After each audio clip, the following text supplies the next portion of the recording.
Bueno, el tema que me han propuesto para hablar en este curso de clínica, me siento muy honrada que me hayan invitado, son las enfermedades congénitas cardíacas que se pueden diagnosticar en el adulto.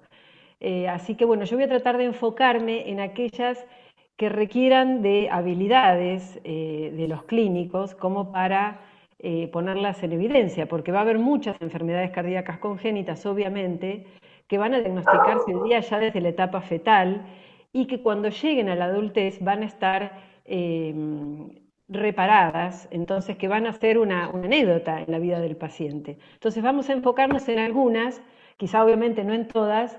Esta parte de la cardiología es la parte rara, entre comillas, o menos prevalente, pero bueno, nosotros son nuestros pacientes, así que queremos que sean conocidos por los médicos clínicos, por los cardiólogos de adultos, y queremos ayuda cuando tenemos que seguirlos, porque si bien conocemos de estas patologías, porque bueno, es a lo que nos dedicamos, pero no conocemos tanto de los pacientes adultos como ustedes. En primer lugar, bueno, poder mencionar, a ver que esto lo voy a bajar un poquito acá. Ahí estamos. Bueno, voy a mencionar que quizá para los que no están familiarizados con las cardiopatías congénitas, tienen una prevalencia de 0,3%, ¿no? Y si consideramos que en el mundo hay una población de adultos de 4,4 billones, esto estaría dándonos un número de 300 millones de cardiopatías congénitas en el mundo. O sea, es un problema hoy día significativo. Se sabe, sí, en algún estudio que pueden tener seguimiento en 15.000 hospitales en todo el mundo, pero también se sabe que de acuerdo a las estimaciones de su prevalencia, más de la mitad pueden no estar teniendo seguimiento. Eh, Previamente las cardiopatías críticas, muchas de ellas no llegaban a la edad adulta, pero hoy día sabemos por estudios actuales que las que no son críticas van a tener una supervivencia casi normal y aún las críticas van a tener una supervivencia muy significativa. Por lo tanto, tenemos que esperar en que estos pacientes lleguen a la edad adulta con su problemática propia, que va a ser diferente de la de otras cardiopatías. Entonces, bueno, quiero introducirlos en este tema mencionando la sigla con la que se nombra en el mundo hoy día a los pacientes adultos con cardiopatías congénitas, que viene, bueno, del inglés, que son los GUCH, así los llamamos en los congresos, para abreviar, que son los Grown Up Congenital Heart Disease, o sea, que son los chicos crecidos con cardiopatías congénitas. Y tenemos que decir que el aumento de la supervivencia, como vengo mencionando, ha hecho que haya una población creciente de adolescentes y adultos que puedan encontrarse con cardiopatías.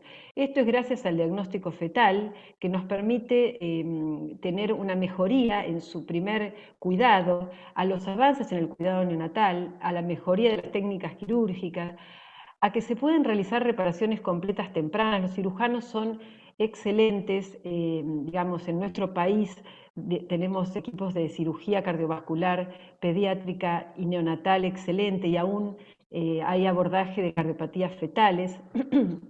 Esto nos va a llevar a tener una menor mortalidad perioperatoria, un aumento de la sobrevida temprana y un aumento de la sobrevida a mediano plazo y aún a largo plazo. Tenemos cardiopatías congénitas en adultos mayores, donde, bueno, ahí, como digo, el trabajo en equipo con los cardiólogos de adultos y con los clínicos para nosotros va a ser indispensable porque conocemos de la anatomía, pero no tanto del paciente a esa edad. Y ya yendo a mencionar cuáles son esas cardiopatías, no vamos a hablar de todas, vamos, como decía, a jerarquizar el tema de hoy.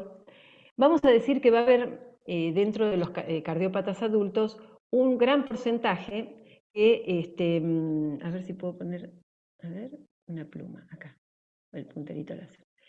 Bueno, vamos a tener muchas cardiopatías que ya van a haber sido intervenidas en la infancia y que van a llegar a ustedes con ya su reparación realizada. Las más frecuentes las pongo acá en primera plana: la tetralogía de Fallot, la comunicación interventricular, el canal auriculoventricular, la comunicación interauricular, el ductus arterioso permeable y la coartación aórtica. Esas son las más frecuentes que se intervienen en la infancia y que seguramente que van a tener posibilidad de ver alguno en la edad adulta con este antecedente. Después hay otras menos frecuentes, como por ejemplo la transposición simple de los grandes vasos, o la estenosis aórtica que requiere un tratamiento en la niñez, o la estenosis pulmonar, y el ventrículo único, que es una cardiopatía compleja. Yo no les voy a hablar mucho de ella hoy porque es realmente muy compleja y muy infrecuente, pero sí van a saber que estos pacientes, a pesar de ser complejos, llegan a la edad adulta con su problemática particular. Después vamos a tener pacientes que van a poder ser seguidos durante la edad adulta sin intervención. Entre ellos vamos a mencionar a la más frecuente de las cardiopatías congénitas, que es la aorta bicúspide, ¿eh?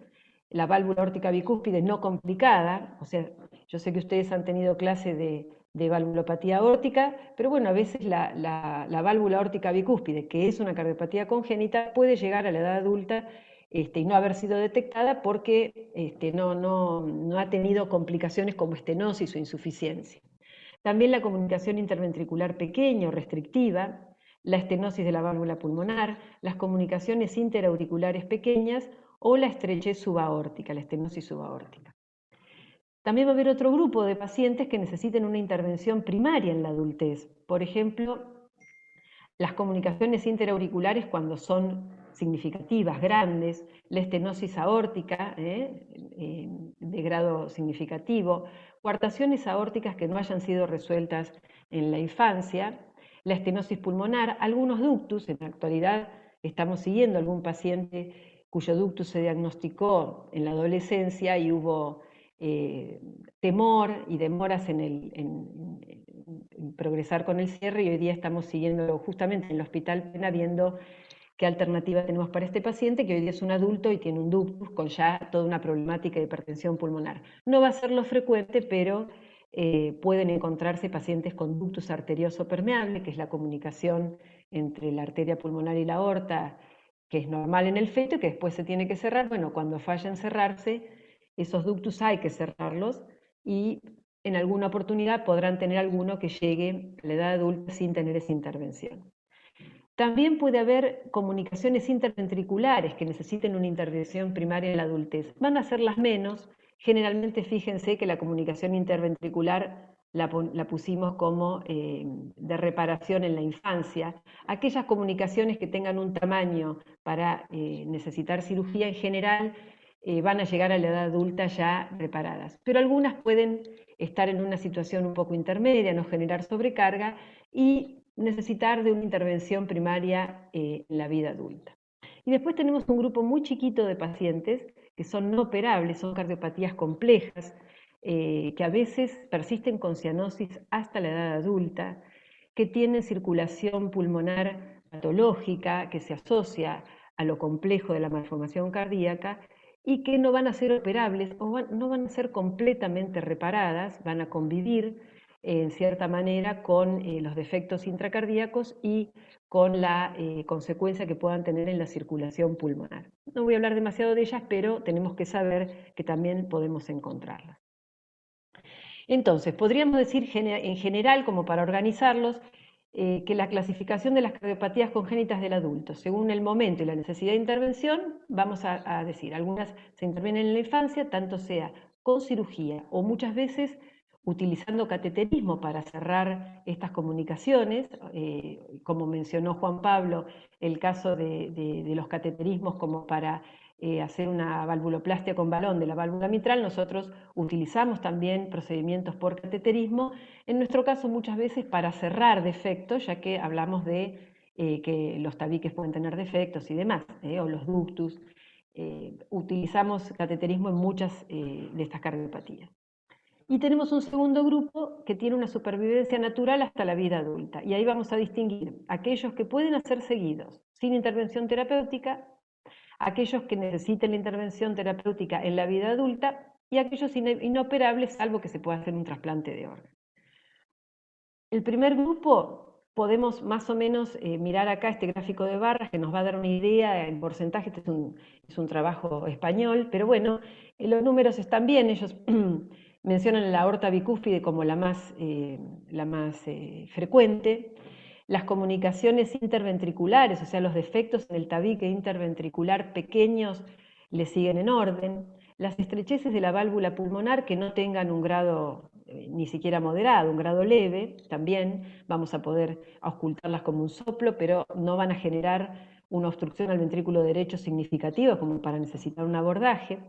Las comunicaciones interauriculares que sean pequeñas, las estrecheces también subaórticas, que a veces no están presentes en la infancia y como tienen un mecanismo relacionado al miocardio, al músculo subaórtico, pueden tener un significado o una significación hemodinámica más adelante en la vida.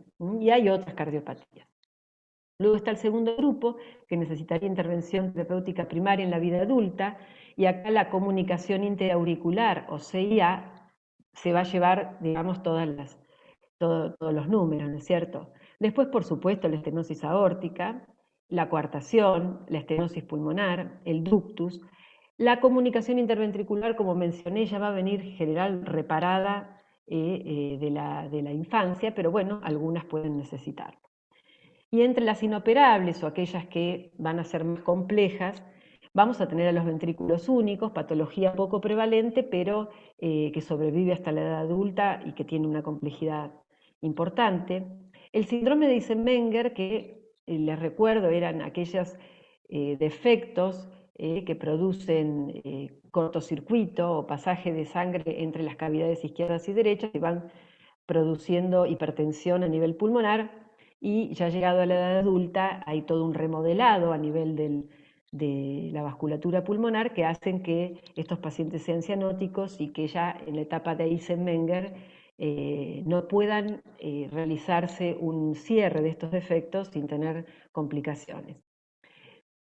Otras como la anomalía de Epstein, que es una patología infrecuente a nivel de la válvula tricúspide, o la atresia pulmonar, que también muchas veces asociada a alteraciones de la circulación pulmonar, va a poder sobrevivir hasta la edad adulta, pero va a ser más infrecuente que ustedes se encuentren con estos pacientes, son realmente menos prevalentes. Entonces vamos sí a la cardiopatía congénita más frecuente, ¿no es cierto?, que es la válvula aórtica bicúspide. Corresponde al 2% de la población, y aquí, bueno, las habilidades de un médico clínico pueden ser necesarias para la detección, porque si el paciente tiene una bicúspide con estenosis, vamos a escuchar el soplo. Pero a veces si esa bicúspide no es estenótica, vamos a escuchar un ruido de apertura o un clic, que es un ruido metálico muy cercano al primer ruido. Las válvulas sigmoideas no deben escucharse en su apertura, ni la válvula aórtica ni la pulmonar. Si escuchamos la apertura de una válvula, quiere decir que puede haber algo patológico, y lo más frecuente a nivel de la válvula aórtica va a ser que sea bicúspide. A veces la válvula puede también tener insuficiencia. El soplo de insuficiencia aórtica es un soplo aspirativo, que va a ser también difícil a veces de escuchar cuando la insuficiencia no es importante. Así que bueno, pero pensemos que una bicúspide aórtica no patológica va a requerir de una habilidad auscultatoria del médico clínico, y por eso, bueno, se las presento como la más frecuente de nuestras congénitas. También, bueno, yo sé que han hablado de estenosis aórtica, pero esta válvula tiende a calcificarse y a presentar un problema quirúrgico en el paciente adulto. Vamos a recordar que Leonardo da Vinci fue quien primero la pudo describir con sus brillantes descripciones anatómicas, no solamente cardiológicas, y en sus manuscritos aparece la válvula aórtica bicúspide y otras descripciones de la válvula aórtica que la verdad que vale la pena leerlas y maravillarse. Bueno, en segundo lugar vamos a mencionar a una patología que muchas veces pasa desapercibida en la infancia y que es la comunicación interauricular. Es la cardiopatía congénita que más frecuentemente se diagnostica en el adulto. O sea que su primer diagnóstico es en el adulto, porque muchas veces la presentación clínica es muy solapada. Su auscultación puede ser en el niño no evidente, y las manifestaciones pueden no estar, pueden ser pacientes la mayoría de las veces asintomáticos. Me refiero a comunicaciones interauriculares de un tamaño relativamente grande. Las pequeñas directamente pueden no tener ninguna importancia hemodinámica, pero me refiero a comunicaciones interauriculares que van a requerir posiblemente cierre. Y recordando cómo eran estas comunicaciones, vemos aquí una imagen donde se ha quitado parte de la pared de la aurícula derecha y vemos el orificio que comunica la aurícula derecha, que es la que tenemos más cerca, con la izquierda, que es la que está atrás. Esta es la comunicación interauricular más común, que se llama ostium secundum. Hay otros tipos, seno venoso, seno coronario, pero la que más van a ver y que van a ver que describimos es la ostium secundum, la más frecuente. Fisiológicamente el problema ocurre porque hay un cortocircuito que va desde la aurícula izquierda hacia la aurícula derecha, que sobrecarga de volumen el ventrículo derecho y sobrecarga de flujo la arteria pulmonar. Entonces, clínicamente vamos a tener la manifestación, va a ser un soplo sistólico eyectivo por hiperflujo pulmonar. Recuerden que no sopla el pasaje a través de la CIA, sino el hiperflujo a través de la arteria pulmonar, y que vamos a tener un segundo ruido desdoblado y fijo por la sobrecarga de volumen de las cavidades derechas, que hace que el desdoblamiento normal del segundo ruido se amplifique, digamos, o se amplíe, y tengamos un retardo ahí en el componente pulmonar del segundo ruido.